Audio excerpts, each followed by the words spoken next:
Badan Meteorologi, Klimatologi, dan Geofisika atau BMKG kembali mengingatkan ancaman bencana gempa bumi, tsunami, hingga megatrust yang kapan saja bisa terjadi di selatan Pulau Jawa. Hal itu diungkapkan Kepala BMKG Dwi Korita Karnawati dalam sambutan di acara Sekolah Lapang Gempa Bumi dan Tsunami di Kabupaten Kulon Progo, Daerah Istimewa Yogyakarta pada Selasa 23 September. Sebelumnya BMKG bahkan merilis sebaran zona megatrust yang ada di wilayah Indonesia.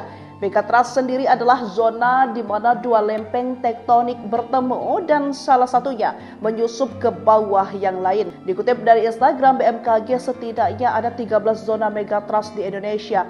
Zona megatrust ini hampir mengelilingi seluruh wilayah Indonesia. Lokasinya bervariasi dari timur hingga selatan.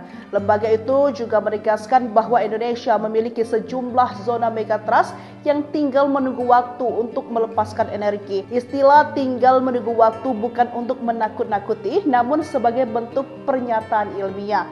Dalam artian, zona tersebut menyimpan potensi besar memicu gempa besar, namun bukan berarti akan terjadi dalam waktu dekat. Istilah itu digunakan sebagai bentuk kewaspadaan berdasarkan data sejarah dan geologi, sehingga bukan untuk menimbulkan kepanikan.